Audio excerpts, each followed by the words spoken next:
are you down for this? If you're in the mood, we can take it to the moon. Just like a movie scene, table for two. No need to be fair, I want you instead.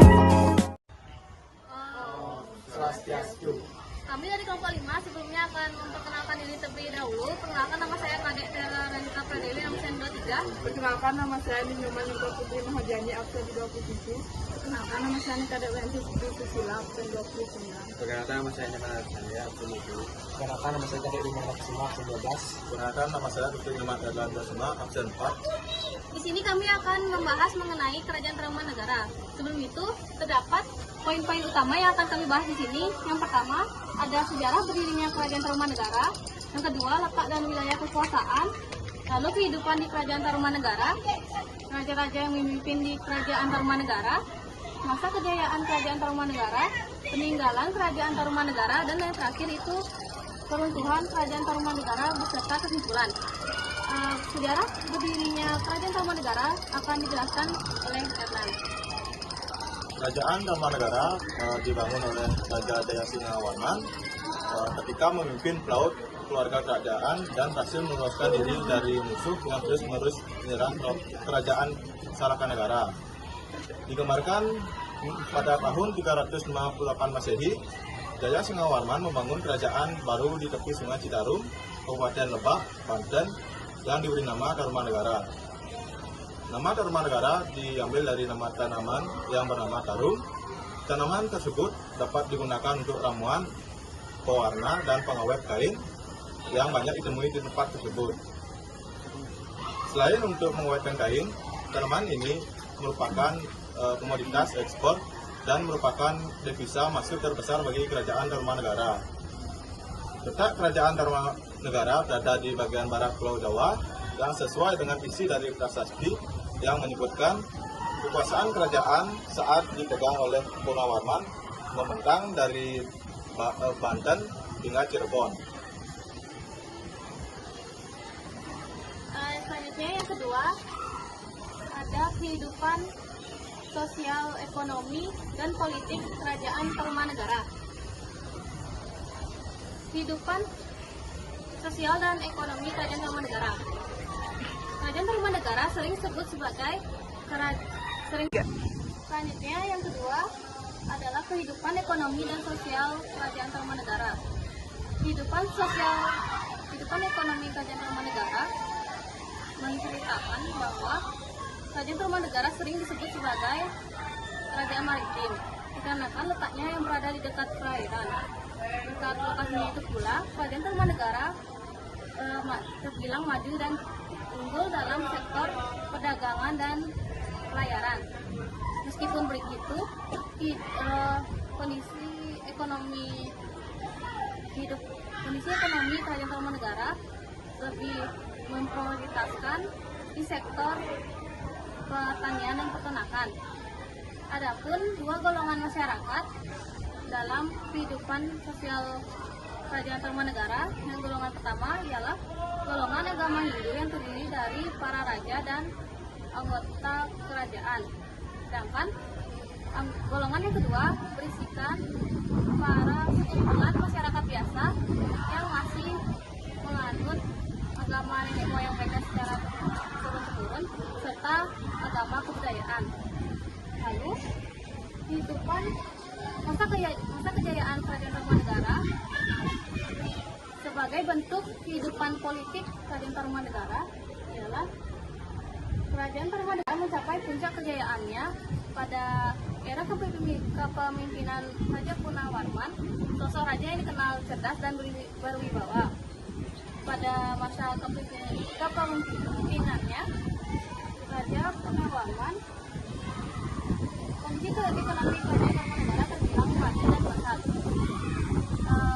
Letaknya yang strategis dan berkat kepandaian Raja Purnawarman membuat Kerajaan Tarumanegara semakin unggul dalam sektor perdagangan.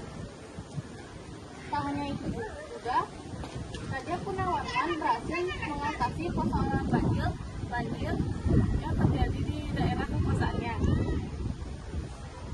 Dia menyelesaikan masalah tersebut dengan menggali dangkal Sungai Citarum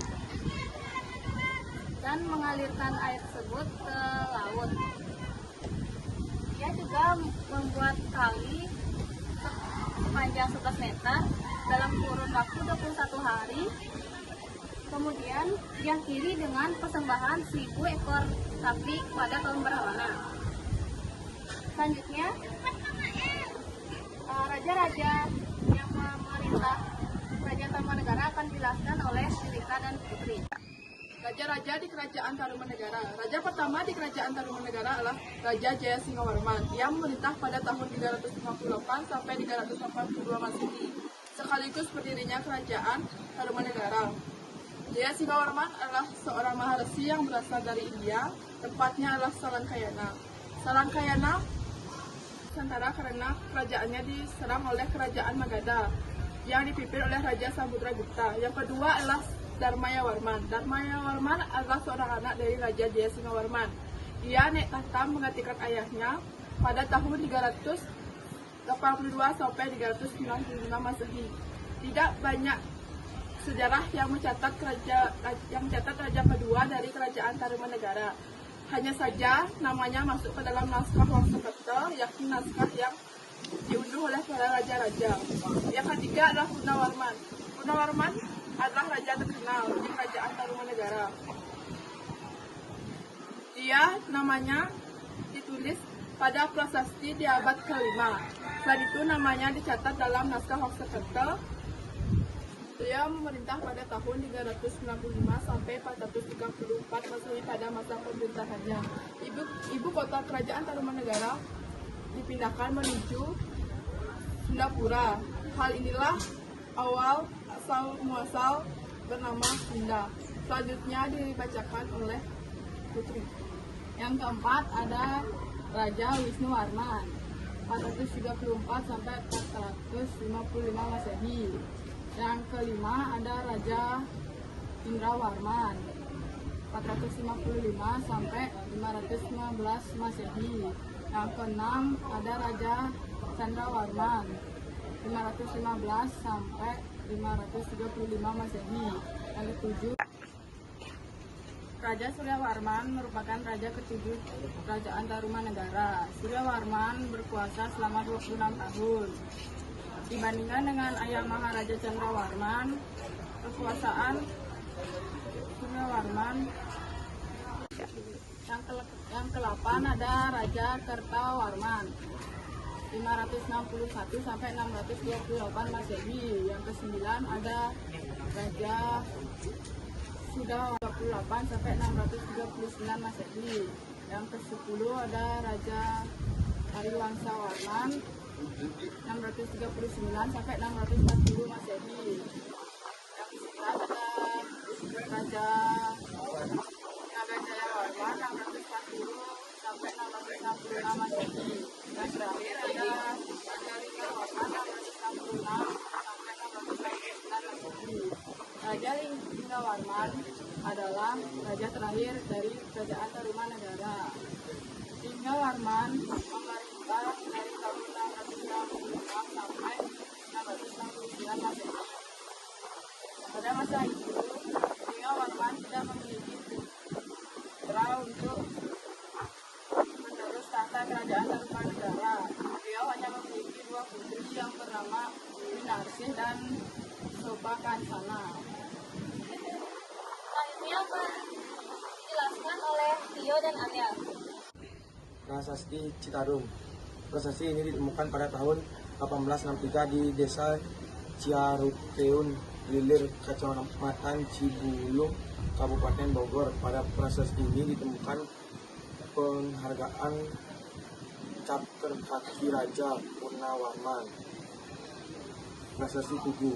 Prasasti ini ditemukan di Kampung Batu Tumbuh, Desa Tugu, Kajo, ke Jakarta Utara.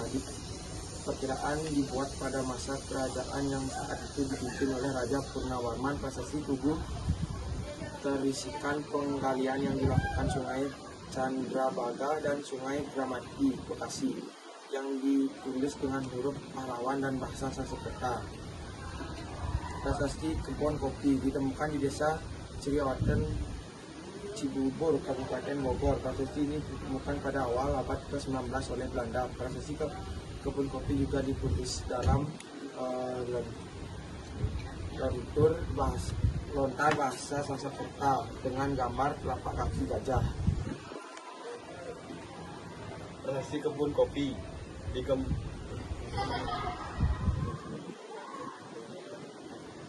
Prasasti Pasir Awi ditemukan oleh seorang arkeolog berkebangsaan Belanda bernama Nieuwen Hopper Mens pada tahun 1864 di kawasan hutan Cipaminggis, Bogor, tepatnya di Bukit Awi bagian selatan. Dalam prasasti ini juga terdapat kaki dan tulisan Kalawo yang berisikan tentang syair pujian untuk Raja Purnawarman. Prasasti Jambu dikenal juga sebagai prasasti Pasir Kolongkap. Prasasti ini ditemukan di kawasan perkasawahan Jembul di Bukit Pasir Kolengyangkap, LPU, wilayah Kabupaten Bogor yang berisi pujian kepada Purnawarman yang dianggap sebagai Dewa Indra. Selanjutnya, masa keruntuhan.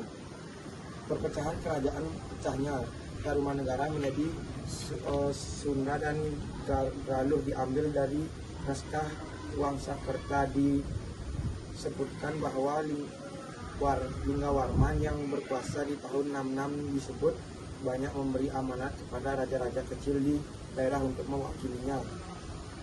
Kekuasaan dari kerajaan itu meningkat signifikan, berada di dekat wilayah Cirebon dan memilih berpisah dari Tarumanegara. Sementara penerus Linggawarman justru memilih mengubah kerajaan menjadi Sunda.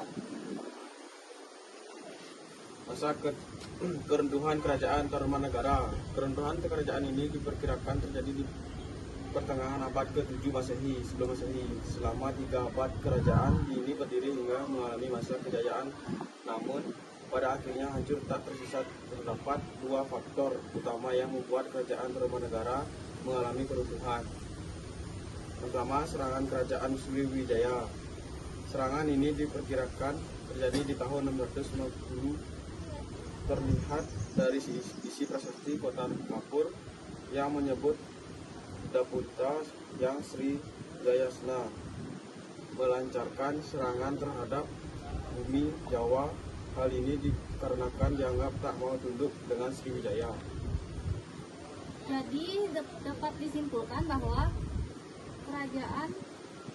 pengaruh kebudayaan India di Indonesia tidak hanya menunjuk pada perkembangan ajaran Hindu-Buddha, tetapi juga pada aspek lain, misalnya aspek politik, ekonomi, sosial budaya, dan lain sebagainya. Meskipun cara dan sifat kebudayaan dipengaruhi India, namun dalam perkembangannya Indonesia mampu menghasilkan kebudayaan dengan kepribadiannya sendiri. Sekian dan terima kasih, kami akhiri dengan Paramesanti. Santi.